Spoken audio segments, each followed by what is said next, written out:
Welcome to Toy Polloi. Inside the back of R2-D2 should be these two panels, which are the Death Star plans. These are removable little panels that are hidden away. So if we press that button on the front here, it opens this secret compartment in the back of R2 and these slot in place. But as with all sorts of tiny things like this, they get lost over the years. And so finding an R2-D2 with both of these panels in place is actually quite a hard thing to do. So what we're going to do today is make a replacement panel. And it's actually turned out to be easier than I thought it would. Sometimes with these things I sort of have an idea of what I'm going to do and it doesn't work, and I do little prototypes. So this was the very first prototype I made of making a panel. This was out of some 1mm thick styrene sheet. I've cut a sort of panel that's about the right size, and then I've very carefully stuck a strip around the edge of it, but it's not quite right. It's a bit too thin and the plastic is a bit too weedy. So I then bought some thicker styrene sheet. You can get this in different thicknesses. So this was 1mm thick styrene. I've very carefully measured this, and it works out it's just about 1.5mm. So I bought some 1.5mm styrene sheet, and from that I was able to make this, which is my first sort of proper prototype. And as you can see, that's a pretty close match. If I turn it around so you've got the stickers up the same way, you can see that is a pretty close match, and it really does do the job, and it fits very nicely in the back of R2-D2 like that. So I'm going to show you how to make this out of some 1.5mm styrene sheet, and then use some replacement stickers that I will also be providing. So let's get making, and we'll make some replacement Death Star plans. The first part we need to cut is this inner panel, so I'm just going to take a couple of measurements of that. We can see that that is 38mm across by 45mm high. So I'm just going to cut a panel that is exactly that, and then once we've got that we can start sort of rounding corners. So 38 by 45, I'll mark it nice and neatly on this bit of 1.5mm styrene and get that cut out.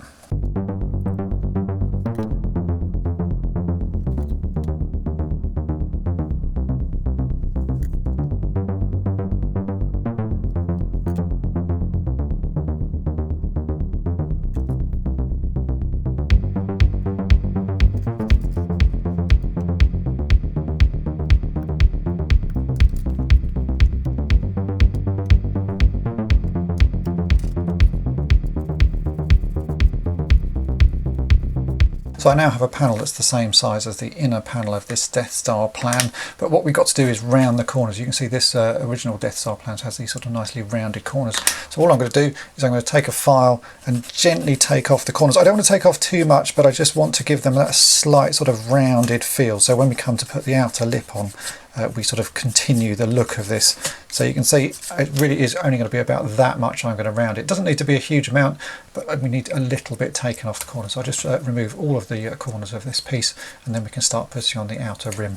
For the outer edge of this Death Star plans, we actually need to cut a strip of styrene. It's going to be about 4mm wide. So I've already marked this up and I've already scored this, so I can just take a pair of pliers and I should be able to snap this off if I sort of work my way along the length of it.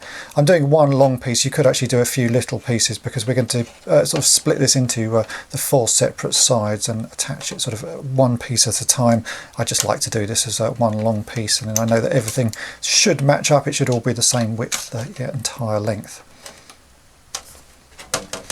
In an ideal world, what I would do is I would stick this onto one side and then sort of bend this styrene round, but 1.5mm thickness styrene does not bend. Even if you heat it up, when you bend it, as soon as it gets to a 90-degree angle, it will just snap. So what we're going to do is I'm just going to sort of cut pieces that will go along the length of the sort of the main edges, but I'm going to leave a little bit for the corners, and then I'm going to add a tiny piece of styrene in each corner, sort of a little corner piece done with 45-degree angles, and then I can round this afterwards just with some filing. So let's get these main edges on, then I'll show you what I mean with the corner pieces and how we go about rounding it. But the end result, we will get something that looks exactly like this. It's just not as easy as just sticking this on and bending it, which that would have been a very easy way of doing it if it worked, but unfortunately I know from experience it doesn't.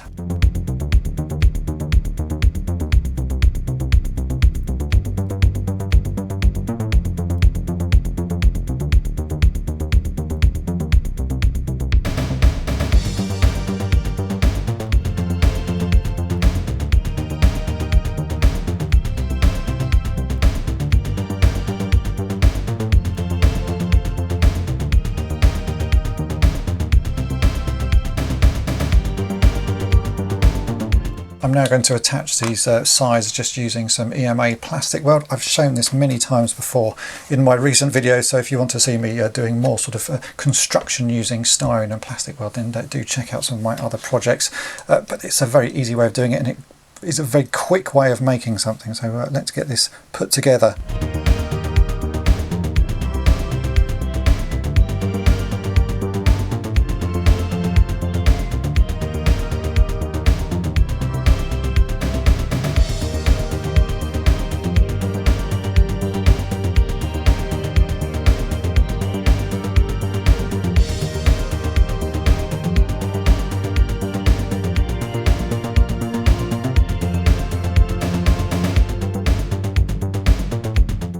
Now all those sides are on, we can deal with the corners, and what I've done is I basically just cut another little piece of the styrene, the 4mm wide strip of styrene that I've cut, and you can see that that will slot in there. So I've done 4 of those, and it's not a perfect fit, but actually by the time you put the plastic weld on, it'll soften enough that you can sort of push it into shape and make it actually fit.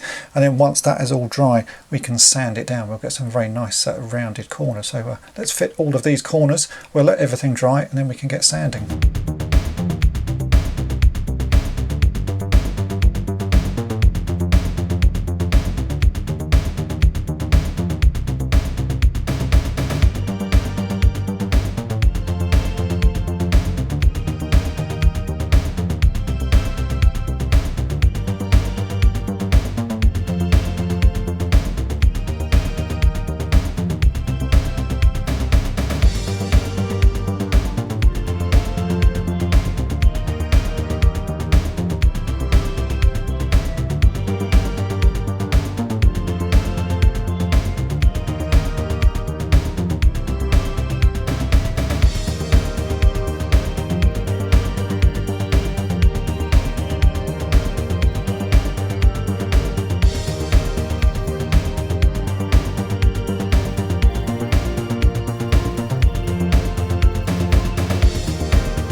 As you can see, after a little bit of sanding and shaping, I've got a really quite convincing shape now. It does match these original plans very nicely. So the last thing to do is to make this little tab, sort of the bit that you hold to pull them in and out of R2-D2. So what I've done is I've cut another piece of styrene off. This is 6mm wide by 18mm tall, and that is a good sort of basis for this little tab. You can see we need to sort of shape it a bit as well, because it's got a little curve to it. So before I stick it on, I'm going to just taper these edges so they have a similar shape to that, but I will do most of the sort of fine tuning once it's actually attached to the main part of the plan. So let's just trim these off so that we've got a slight angle, just using some plastic nippers. It's a really quick way of doing this. I'm just wanting the sort of basic shape. So yeah, that looks right. It's got the right sort of angle to it.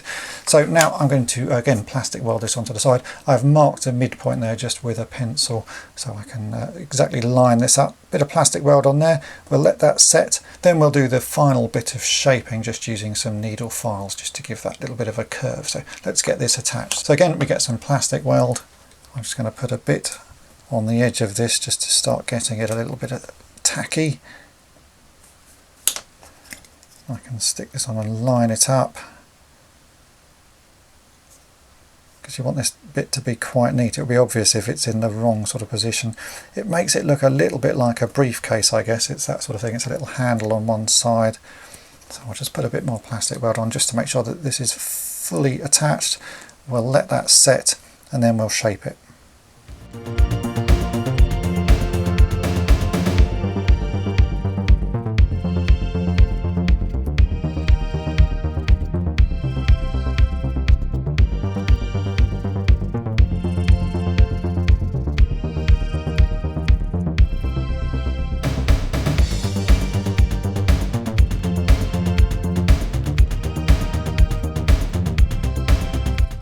And here is the finished piece. As you can see, that is actually not looking too bad at all. I've got the shape, I would say sort of 90% there. There's a few sort of minor differences on the little angles that I've got there, but really for what I'm doing, I think that is going to be good enough. And you can see we've got some nice rounded corners as well. So the last thing that we need is replacement stickers for this section and also for the ones inside R2-D2. So what I've done is taken a fairly low res scan that I've been sent, and I've taken that into Photoshop, and I've also taken photographs of the original Death Star plans that I have. So I've got some nice versions of the stickers just as images. I've also taken some images of the inside of the R2-D2 that I have that does have the stickers remaining, and then using the scan and the photographs together, I've been able to work those up into a nice relatively high res version of the stickers that you can now download from toypolloi.com. And so I printed those out onto glossy sticky backed printer paper, and as you're seeing, I've already stuck on some of them onto the prototype version that I made, but this is the rest of that sheet. So you can see here we have, these are the two other Death Star plans, so these are the ones that we're going to put on this one,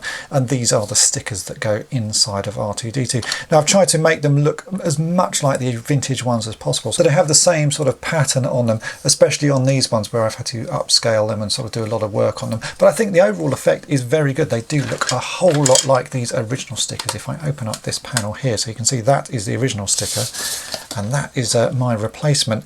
As you can see, I think that's a pretty good match. I'm very pleased with how those have come out. So let's get these ones cut out and we'll stick them onto the Death Star plan that I've just made.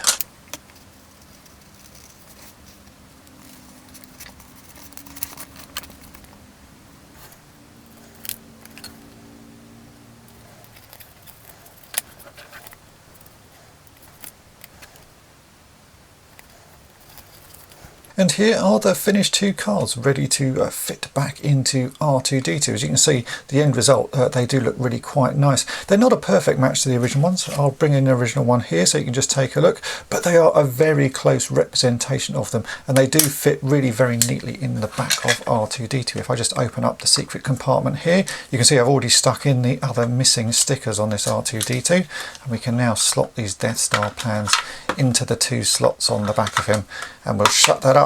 You can see that works really very nicely. It just makes this R2-D2 sort of complete again. And as I say, these plans are often pretty hard to find when it comes to these vintage R2-D2s. They're often missing. So making some like this is probably going to be the easiest way of getting some to complete your vintage Kenner figure. The sticker file for this figure is available for free from toypolloi.com, so go there and download that. There's also a whole selection of other sticker files for other Star Wars projects and a whole range of other toy lines, so go and check out the whole site and see there might be something that you need for another project. If you've enjoyed this video, then why not hit the subscribe button and tap the bell to be notified each time I upload a new video. And thanks for watching. Thanks for watching Toy Polloi. Subscribe for more great videos. You can also follow Toy Polloi on Twitter, Facebook, and Instagram.